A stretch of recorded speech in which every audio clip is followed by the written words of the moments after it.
ಎಲ್ರಿಗೂ ನಮಸ್ಕಾರ. Welcome back to mixed meal with Mahalakshmi YouTube channel. ಇನ್ಸ್ಟೆಂಟಾಗಿ ಹೆಲ್ತಿಯಾಗಿ ಏನಾನ ಬ್ರೇಕ್ಫಾಸ್ಟ್ ಮಾಡಬೇಕು ಅಂದ್ಕೊಂಡ್ರೆ ಒಂದ್ಸಲ ಈ ಥರ ರವಾ ಕುಕುಂಬರ್ ದೋಸೆನ ಟ್ರೈ ಮಾಡಿ ನೋಡಿ. ಜೊತೆಗೆ ಈ ಕೆಂಪು ಚಟ್ನಿ ಸೂಪರ್ ಕಾಂಬಿನೇಷನ್ ಆಗಿರುತ್ತೆ. ಎರಡು ರೆಸಿಪಿನೂ ಶೇರ್ ಮಾಡ್ತಾಯಿದ್ದೀನಿ. ವಿಡಿಯೋನ ಎಲ್ಲೂ ಸ್ಕಿಪ್ ಮಾಡದೆ ನೋಡಿ. ಫಸ್ಟು ನಾನಿಲ್ಲಿ ಒಂದು ಬೌಲಿಗೆ 1 ಕಪ್ ಆಗೋಷ್ಟು ರವೆನ ತೊಗೊತಾ ಇದ್ದೀನಿ. ಯಾವ ರವೆನ ತೊಗೊಬೋದು. ರವೆ ತೊಗೊಂಡು ನಾವು ಅದು ರವೆ ಮುಳುಗುವಷ್ಟು ನೀರು ಹಾಕಿ ಒಂದು 10 ನಿಮಿಷ ನೆನೆಯೋಕ್ಕೆ ಬಿಡಬೇಕು. ರವೆ ಚೆನ್ನಾಗಿ ನೆನಿಬೇಕು. ರವೆ ನೆಂದ ಮೇಲೆ ರುಬ್ಕೊಳ್ಳೋದು. 10 ನಿಮಿಷ ಆದಮೇಲೆ ತೋರಿಸ್ತಾ ಇದ್ದೀನಿ. ರವೆ ಎಲ್ಲ ಚೆನ್ನಾಗಿ ನೆಂದಿದೆ. ಈ ರವೆ ನೆನೆಯೋಷ್ಟರಲ್ಲಿ ನಾವು ಸೌತೆಕಾಯಿನ ಬೇಕಾಗಿರೋ ಇಂಗ್ರೀಡಿಯೆಂಟ್ಸ್ನೆಲ್ಲ ರೆಡಿ ಮಾಡ್ಕೊಂಡಿದ್ದೀನಿ. ರವೆ ಎಲ್ಲ ನೆಂದಾದಮೇಲೆ ಇದನ್ನು ಒಂದು ಮಿಕ್ಸಿ ಜಾರ್ಗೆ ರುಬ್ಕೊಬೇಕು. ನೆಂದಿರೋ ರವೆನೆಲ್ಲ ಹಾಕ್ತಾಯಿದ್ದೀನಿ. ರವೆ ಹಾಕಾದ್ಮೇಲೆ 2 ಟೇಬಲ್ ಸ್ಪೂನ್ ಆಗುವಷ್ಟು ಅಕ್ಕಿ ಹಿಟ್ಟನ್ನ ಹಾಕ್ಕೊಳ್ಳಿ. ಒಂದು ಸೌತೆಕಾಯಿ ಅಂದರೆ ನಾವು ಯಾವ ಕಪ್ಪಲ್ಲಿ ರವೆ ತೊಗೊಂಡಿರ್ತೀವೋ ಆ ಕಪ್ಪಲ್ಲಿ 3/4 ಕಪ್ ಆಗುವಷ್ಟು ಸೌತೆಕಾಯಿ ತುರಿನ ತೊಗೊಂಡು 2 ಹಸಿಮೆಣಸಿನ್ಕಾಯಿ, ರುಚಿಗೆ ಸ್ವಲ್ಪ ಉಪ್ಪು ಹಾಕಿ ಇದನ್ನು ರುಣ್ಣಗೆ ಪೇಸ್ಟ್ ಮಾಡ್ಕೋಬೇಕು. ಯಾವುದೇ ಥರ ತರಿಯಾಗೇ ಇರಬಾರ್ದು. ರುಣ್ಣಗೆ ರುಬ್ಕೊಂಡು ಬಂದಿದ್ದೀನಿ, ತೋರಿಸ್ತಾ ಇದ್ದೀನಿ ನೋಡಿ. ಈ ಕನ್ಸಿಸ್ಟೆನ್ಸಿಲಿ ಇರಬೇಕು. ನೀವು ದೋಸೆನ ಮಾಡೋ ಕನ್ಸಿಸ್ಟೆನ್ಸಿ ಹೆಂಗೆ ಅಂತ ಗೊತ್ತಿರುತ್ತಲ್ವ, ಆ ಕನ್ಸಿಸ್ಟೆನ್ಸಿಲಿದ್ದರೆ ಸಾಕಾಗತ್ತೆ. ಇದಕ್ಕೆ ಸ್ವಲ್ಪ ಮಸಾಲ ಐಟಮ್ಸ್ ಹಾಕೋಣ. 1 ಬೌಲ್ ಆಗೋಷ್ಟು ಈರುಳ್ಳಿನ ಸಣ್ಣದಾಗೆ ಕಟ್ ಮಾಡಿ ಹಾಕಿದ್ದೀನಿ. 1/4 ಬೌಲಷ್ಟು ಕ್ಯಾರೆಟು, 1/4 ಬೌಲಷ್ಟು ಸಬ್ಬಕ್ಕಿ ಸೊಪ್ಪು ಅಂದರೆ ಸಬ್ಸಿಗೆ ಸೊಪ್ಪು ಅಂತೀವಲ್ಲ ಅದು, 1/4 ಬೌಲಷ್ಟು ಕೊತ್ತಂಬರಿ ಸೊಪ್ಪು ಎಲ್ಲ ಸಣ್ಣದಾಗೆ ಚಾಪ್ ಮಾಡಿ ಹಾಕೊಬೇಕು. 1 ಟೀ ಸ್ಪೂನು ಅಷ್ಟು ಜೀರಿಗೆ, ರುಚಿಗೆ ತಕ್ಕಷ್ಟು ಉಪ್ಪು. ನಾವು ರುಬ್ಬಬೇಕಾದ್ರೂ ಉಪ್ಪು ಹಾಕಿರ್ತೀವಿ.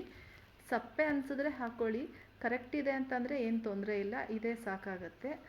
ಹಾಕ್ಕೊಂಡು ಚೆನ್ನಾಗೆ ಮಿಕ್ಸ್ ಮಾಡ್ಕೊಬೇಕು.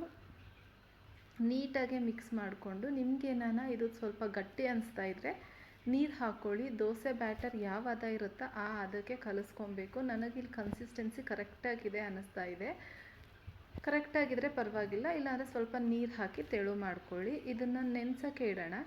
ಅಷ್ಟರಲ್ಲಿ ನಾನಿಲ್ಲಿ ಒಂದು ಮಿಕ್ಸಿ ಜಾರಿಗೆ 1 ಕಪ್ ಆಗೋಷ್ಟು ತೆಂಗಿನಕಾಯಿ, 3 ಟೇಬಲ್ ಸ್ಪೂನ್ ಆಗೋಷ್ಟು ಕಡಲೆಪಪ್ಪು, 3 ಎಸಳು ಬೆಳ್ಳುಳ್ಳಿ, ರೆಡ್ ಚಟ್ನಿ ಆಗಿರೋದ್ರಿಂದ 2 ಬ್ಯಾಡಗೆ ಮೆಣಸಿನ್ಕಾಯಿ, 3 ಗುಂಟೂರು ಮೆಣಸಿನ್ಕಾಯಿ, 1/4 ಟೀ ಸ್ಪೂನ್ ಅಷ್ಟು ಜೀರಿಗೆ, 1/4 ಟೀ ಸ್ಪೂನ್ ಅಷ್ಟು ಮೆಣಸು, ಸ್ವಲ್ಪ ಕೊತ್ತಂಬರಿ ಸೊಪ್ಪು, ರುಚಿಗೆ ತಕ್ಕಷ್ಟು ಉಪ್ಪು ಹಾಕಿ ಫಸ್ಟು ಪೌಡ್ರ್ ಮಾಡ್ಕೊಳ್ಳಿ. ಆಮೇಲೆ ಸ್ವಲ್ಪ ನೀರು ಹಾಕಿ ನೀಟಾಗೆ ರುಬ್ಕೊಳ್ಳಿ. ಇದನ್ನು ಸ್ವಲ್ಪ ತರಿಯಾಗೆ ರುಬ್ಬಬೇಕು. ಜಾಸ್ತಿ ತುಂಬ ಫೈನ್ ಪೇಸ್ಟಾಗೆ ಮಾಡಬೇಡಿ. ಸ್ವಲ್ಪ ತರಿಯಾಗೇ ಇದ್ದರೆ, ಯಾಕಂದರೆ ದೋಸೆ ತುಂಬ ಸಾಫ್ಟಾಗೆ ಬರುತ್ತೆ. ಆ ದೋಸೆಗೆ ಇದು ಸ್ವಲ್ಪ ತರಿಯಾಗಿದ್ದರೆ ಚಟ್ನಿ ಕಾಂಬಿನೇಷನ್ ಚೆನ್ನಾಗಿರುತ್ತೆ. ಇದಕ್ಕೆ ಚಿಕ್ಕದಾಗಿ ಒಗ್ಗರಣೆ ಮಾಡ್ಕೊಳ್ಳೋಣ. ಫಸ್ಟು ನಾನಿಲ್ಲಿ ಒಗ್ಗರಣೆದು ಬೌಲ್ ಇಟ್ಟಿದ್ದೀನಿ. ಅದು ಕಾದಾದಮೇಲೆ ಸ್ವಲ್ಪ ಎಣ್ಣೆ ಕಾದಾದಮೇಲೆ ಜೀರಿಗೆ ಸಾಸಿವೆ ಹಾಕ್ಕೊಳ್ಳಿ. ಜೀರಿಗೆ ಸಾಸಿವೆ ಚಟಪಟ ಅಂತ ಸಿಡಿದ್ಮೇಲೆ 1/4 ಟೀ ಸ್ಪೂನ್ ಅಷ್ಟು ಉದ್ದಿನ ಬೇಳೆ ಹಾಕ್ಕೊಂಡಿದ್ದೀನಿ. ಬೇಕು ಅಂದರೆ ಕಡಲೆಬೇಳೆ ಹಾಕ್ಕೊಬೋದು. ಸ್ವಲ್ಪ ಕರಿಬೇವಿನ ಸೊಪ್ಪು, 1-2 ಒಣಮೆಣ್ಸಿನ್ಕಾಯಿನ ಹಾಕ್ಕೊಂಡು ಚೆನ್ನಾಗಿ ಫ್ರೈ ಮಾಡ್ಕೊಬೇಕು. ಉದ್ದಿನಬೇಳೆ ಲೈಟಾಗೆ ಫ್ರೈ ಆಗಬೇಕು. ತುಂಬ ಕಲರ್ ಚೇಂಜ್ ಆಗುವಂಥ ಅವಶ್ಯಕತೆ ಇಲ್ಲ. ಲೈಟಾಗೆ ಫ್ರೈ ಆದಮೇಲೆ ಫ್ಲೇಮ್ ಆಫ್ ಮಾಡಿ ನಾವು ರುಬ್ಬಿಟ್ಟಿರೋಂತಹ ಚಟ್ನಿಗೆ ಒಗ್ಗರಣೆ ಮಾಡಿಕೊಂಡ್ರೆ ಯಮ್ಮಿಯಾದ ಕಾಯಿ ಕೆಂಪು ಚಟ್ನಿ ರೆಡಿ ಆಗುತ್ತೆ. ಇದನ್ನು ಸೈಡಿಗೆ ಎತ್ತಿಟ್ಕೊಂಡು ಇವಾಗ ದೋಸೆ ಹಾಕ್ಕೊಳ್ಳೋಣ. ನಾನಿಲ್ಲಿ ಒಂದು ತವಾ ಇಟ್ಟಿದ್ದೀನಿ. ತವಾಗೆ ಸ್ವಲ್ಪ ಎಣ್ಣೆ ಗ್ರೀಸ್ ಮಾಡಿ ನಾವು ಮಾಡಿಟ್ಟಿರೋ ಅಂಥ ದೋಸೆ ಬ್ಯಾಟರ್ನ ಹಾಕ್ಕೊತಾ ಇದ್ದೀನಿ. ನೀವು ಯಾವ ಥರ ಬೇಕಾದರೂ ಹಾಕ್ಕೊಬೋದು. ಸ್ವಲ್ಪ ಗಟ್ಟಿಗೆ ಹಾಕ್ಕೊಳ್ಳಿ, ಯಾಕಂದರೆ ಇದು ತುಂಬ ಸಾಫ್ಟಾಗೇ ಇರುತ್ತೆ. ಸೌತೆಕಾಯಿ ಹಾಕಿರೋದ್ರಿಂದ ತುಂಬ ಸಾಫ್ಟಾಗಿರುತ್ತೆ.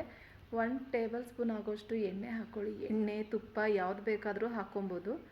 ಹಾಕ್ಕೊಂಡಾದ್ಮೇಲೆ 2 ಕಡೆ ನೀಟಾಗೆ ಬೇಯಿಸ್ಕೊಂಡ್ರೆ ಬಿಸಿಯಾದ ಹೆಲ್ತಿ ಇನ್ಸ್ಟೆಂಟ್ ದೋಸೆ ರೆಡಿ ಆಗುತ್ತೆ. ಮಕ್ಳಿಗೆ ಸ್ಕೂಲ್ ಬಾಕ್ಸ್ಗೆ ಏನಪ್ಪ ಮಾಡೋದು ಅಂತ ಯೋಚನೆ ಬಿಟ್ಟು ಈ ಥರ ಹೆಲ್ದಿ ರೆಸಿಪಿಗಳನ್ನ ಟ್ರೈ ಮಾಡಿ, ಸೂಪರಾಗಿರುತ್ತೆ. ನಾನು ಇದೇ ಥರ ಎಲ್ಲ ದೋಸೆನೂ ಹಾಕಿ ತೋರಿಸ್ತಾ ಇದ್ದೀನಿ. ಇನ್ಸ್ಟೆಂಟಾಗೇ ಆಗುತ್ತೆ. 20 ಮಿನಿಟ್ಸ್ ಇದ್ದರೆ ದೋಸೆನೂ ರೆಡಿ ಆಗುತ್ತೆ, ಈ ಕಡೆ ಚಟ್ನಿನೂ ರೆಡಿ ಆಗುತ್ತೆ. ಐ ಹೋಪ್ ಈ ವಿಡಿಯೋ ನಿಮಗೆಲ್ಲರಿಗೂ ಇಷ್ಟ ಆಗಿದೆ ಅಂದ್ಕೊತೀನಿ. ಇಷ್ಟ ಆಗಿದ್ರೆ ದಯವಿಟ್ಟು ಲೈಕ್ ಮಾಡಿ, ಶೇರ್ ಮಾಡಿ, ಕಮೆಂಟ್ ಮಾಡಿ.